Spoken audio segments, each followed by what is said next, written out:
प्यारे बच्चों, कक्षा 8 की गणित की इस कक्षा में आप सभी का स्वागत है। कक्षा 8 में गणित में पहला अध्याय आपका परिमेय संख्याएं हैं। इसके नोट्स मैं पहले ही आपको भेज चुका हूं। उम्मीद करता हूं आप सभी ने नोट्स बना लिए होंगे। आज मैं इसको समझाने का प्रयास करता हूं। सबसे पहला वर्ड आया है इसमें परिमेय संख्याएं।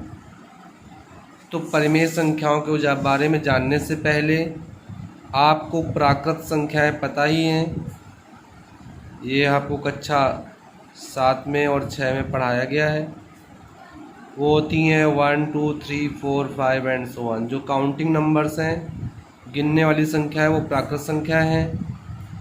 फिर आता है पूर्ण संख्याएं। पूर्ण संख्याएं जो होती हैं वो होती हैं 0 1 2 3 4 5 एंड सो ऑन। यानी प्राकृतिक संख्याओं में अगर 0 को इंक्लूड कर दें, सम्मिलित कर दें, तो ये पूर्ण संख्याएं बन जाती हैं। पूर्ण संख्याओं का समुच्चय बन जाता है। अब आते हैं हम लोग पूर्णांक संख्याएं। तो पूर्णांक क्या होते हैं? जो आपके नेचुरल नंबर हैं वो पूर्णांक धन पूर्णांक कहलाएंगे। तो धन पूर्णांक आपके हो जाएंगे +1 +2 +3 एंड सो ऑन। इसके बाद में शून्य पूर्णांक हो जाएगा। फिर आएगा आपका ऋण पूर्णांक। क्या आएगा? ऋण पूर्णांक आएगा। तो ऋण पूर्णांक हो जाएंगे -1 -2 -3 -4 -5 एंड सो ऑन।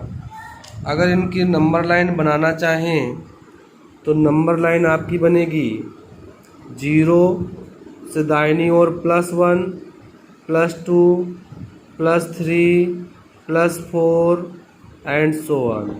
इधर -1 -2 -3 -4 एंड सो ऑन। ठीक है। तो आप देखेंगे कि इसमें जो दाहिनी ओर का अंक है अपने बाएं ओर वाले अंकों से बड़ा होता है। ठीक है। अब आते हैं बच्चों परिमेय संख्याओं के बारे में। वे संख्याएं जिन्हें हम P/Q के रूप में लिख सकते हैं, जहां P और Q दोनों पूर्णांक हों तथा Q 0 के बराबर ना हो, उन्हें परिमेय संख्या कहते हैं। अच्छा, ऐसे कोई संख्या जो अंश और हर के रूप में लिख सको, जिसमें अंश और हर दोनों ही पूर्णांक हो लेकिन नीचे वाली संख्या 0 ना हो। अगर 1/0 हो गया तो ये परिमेय नहीं है। 1/3 हो गया तो परिमेय हो गया। 2/5 हो गया, परिमेय हो गया। -2/-3 हो गया, परिमेय हो गया। -7/-3 परिमेय हो गया। -7/-+8 परिमेय हो गया। यानी न्यूमरेटर और डिनोमिनेटर यानी अंश और हर दोनों ही पूर्णांक हों, और ऐसी संख्या कोई भी संख्या, 4 ले लिया आपने तो 4/1 लिख सकते हो, तो ये भी एक परिमेय संख्या हो जाएगी, क्योंकि इसे हम अंश बटे हर के रूप में दिखा सकते हैं, इसलिए ये भी एक परिमेय संख्या होगी। अच्छा, तो इसके एग्जाम्पल्स अगर हम देखें तो ये हो जाएंगे 2/3 -5/2 -1/3 5 6 7 0 आदि। अब आते हैं अपरिमेय संख्याएं। वे संख्याएं जो परिमेय संख्या द्वारा परिभाषित नहीं हैं, अपरिमेय संख्याएं कहलाती हैं। अर्थात √2 √3 1/5 पाई 1.01 001 0001 आदि। यानी अपरिमेय संख्याएं क्या हैं? जो जिन्हें हम अंश और हर के रूप में नहीं लिख सकते हैं, जबकि अंश और हर दोनों पूर्णांक हों, तब ऐसी कंडीशन में वो अपरिमेय संख्याएं हो जाएंगी। जो परिमेय संख्या नहीं है वो अपरिमेय संख्याएं हैं।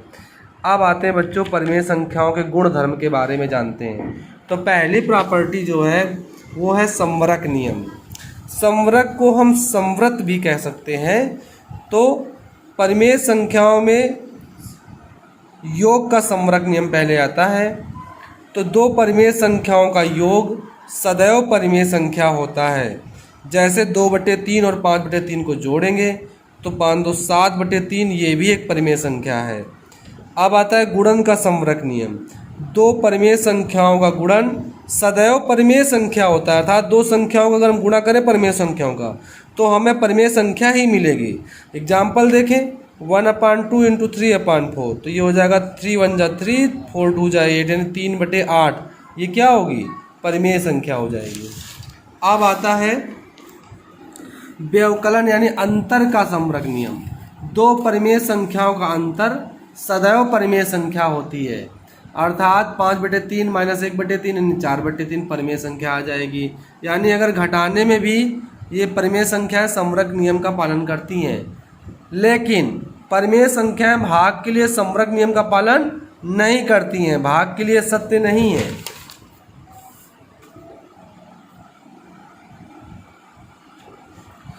जैसे 1/0, 1/0 परिभाषित नहीं है, ये परिमेय संख्या नहीं है, तो ये भाग के लिए समरक नियम का पालन नहीं करती हैं। तो इस बात को आपको समझना होगा कि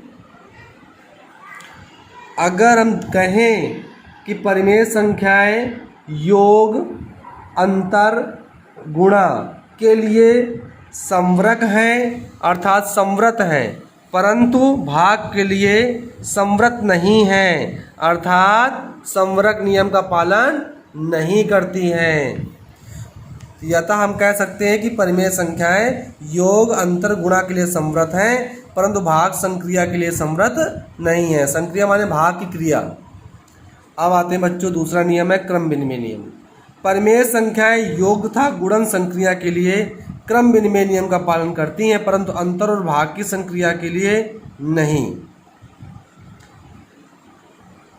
अच्छा भाई, दो परिमेय संख्याओं किसी भी क्रम में योग करें, योगफल समान रहता है। जैसे 2/3 में 5/3 जोड़ें तो हो जाएगा तुम्हारा 5/3 में 2/3 जोड़ें, दोनों में 7/3 आंसर आएगा। तो किसी भी क्रम में जोड़ें, चाहे इसको आगे ले लें चाहे इसको आगे ले लें, और योगफल समान रहता है, तो ये आपका क्रम विनिमय नियम का पालन होता है। दो परिमेय संख्याओं का किसी भी क्रम में गुणा करें तो गुणनफल समान रहता है।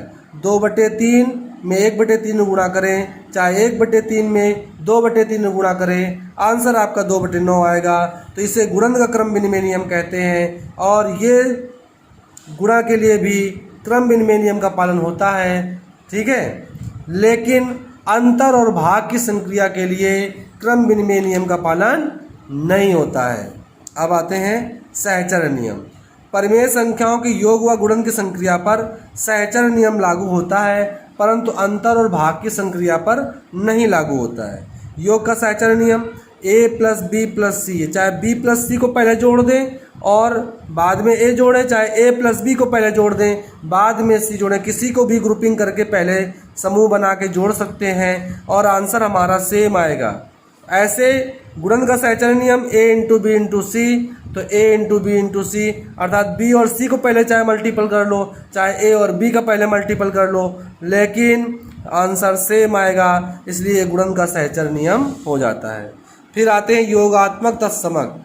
परिमेय संख्याओं के लिए शून्य को यानी 0 को योगात्मक तत्समक कहते हैं, अर्थात योग का तत्समक अवयव कहते हैं। a + 0 = a = 0 + a, अर्थात 0 एक ऐसा एलिमेंट है जो परिमेय संख्याओं में जोड़ने पर उस परिमेय संख्या में कोई प्रभाव नहीं पड़ता है।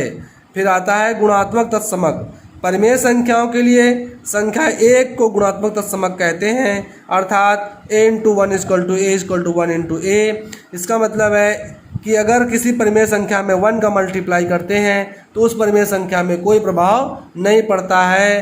तो ये आपका गुणा का तत्समक अवयव और गुणात्मक तत्समक 1 होता है। इतना आपको याद करना है, समझना है, इसको याद करना है। इसके आगे का टॉपिक अगले वीडियो में। धन्यवाद।